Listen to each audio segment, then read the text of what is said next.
this is Abby Johnson with SugarSpun Marketing, and joining me right now is Stephan Spencer. How are you doing today, Stephan? I'm doing great.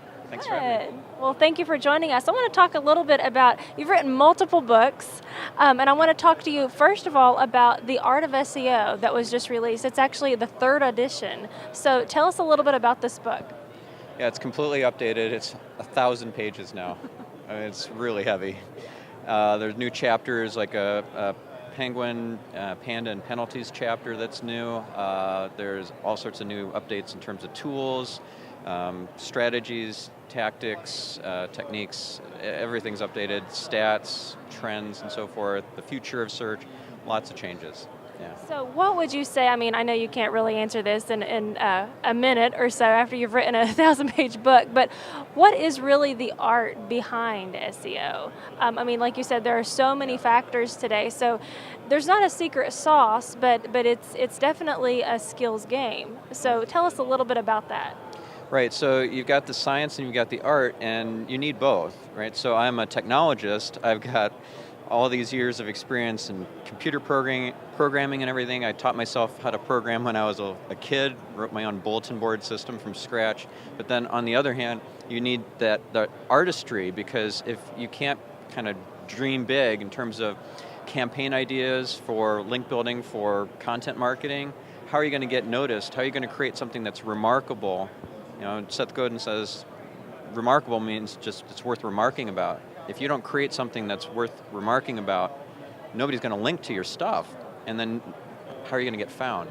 So that is like an ad agency creative director kind of persona that you have to take on, as well as that really uber geeky kind of technologist, get in there and do server tuning and rewrite rules and all the geeky stuff. So, yeah.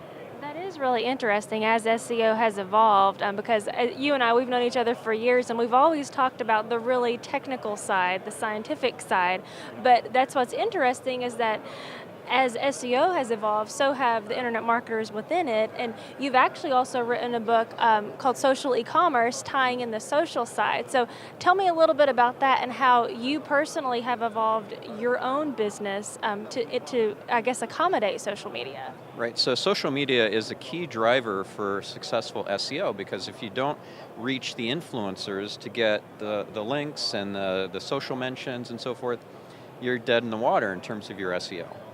So that's like the underpinnings of outreach to influencers is through social media, Facebook, Pinterest, Twitter, LinkedIn, even Reddit and StumbleUpon and so forth.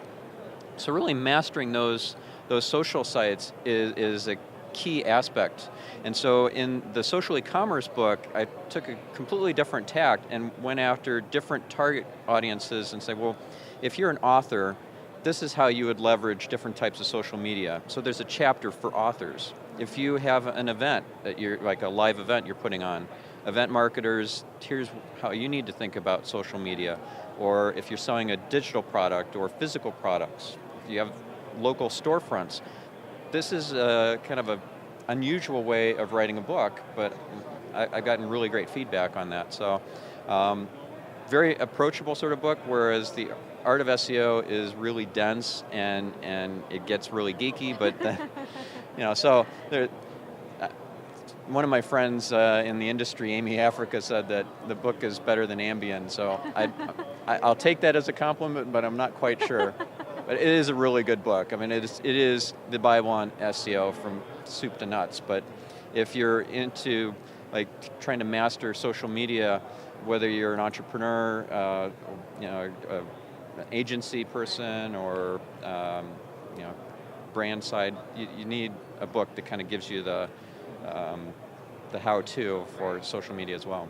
An actual guide. So what about intersecting these two areas? What is the biggest challenge that you're noticing? Because like you said, that is a difficult gap to bridge, the very technical side plus the, people think of social media as the fun side, which it is, but in terms of marketing, it's a difficult gap to bridge. So what do you think is the biggest challenge in that area? Right, so most people who are successful in social media don't understand the implications on SEO, and vice versa. Those successful in SEO don't really know how best to crack the social media world. So like, for example, if you're on Reddit, you can get burned really easily by trying to be overly commercial or too much of a marketeer on Reddit. They hate that. They'll come after you with pitchforks. So you have to understand the ins and outs of each social network.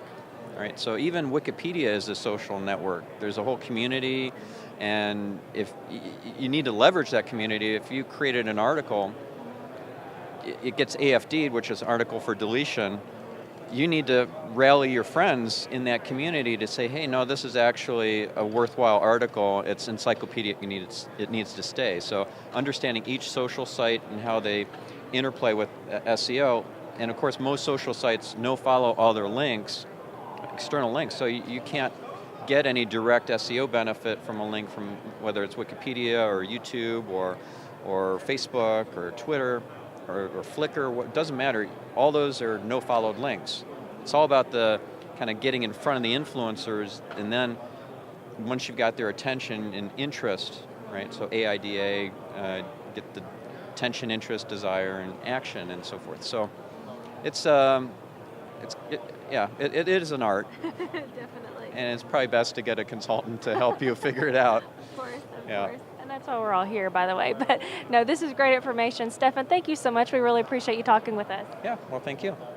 This is Abby Johnson with SugarSpun Marketing.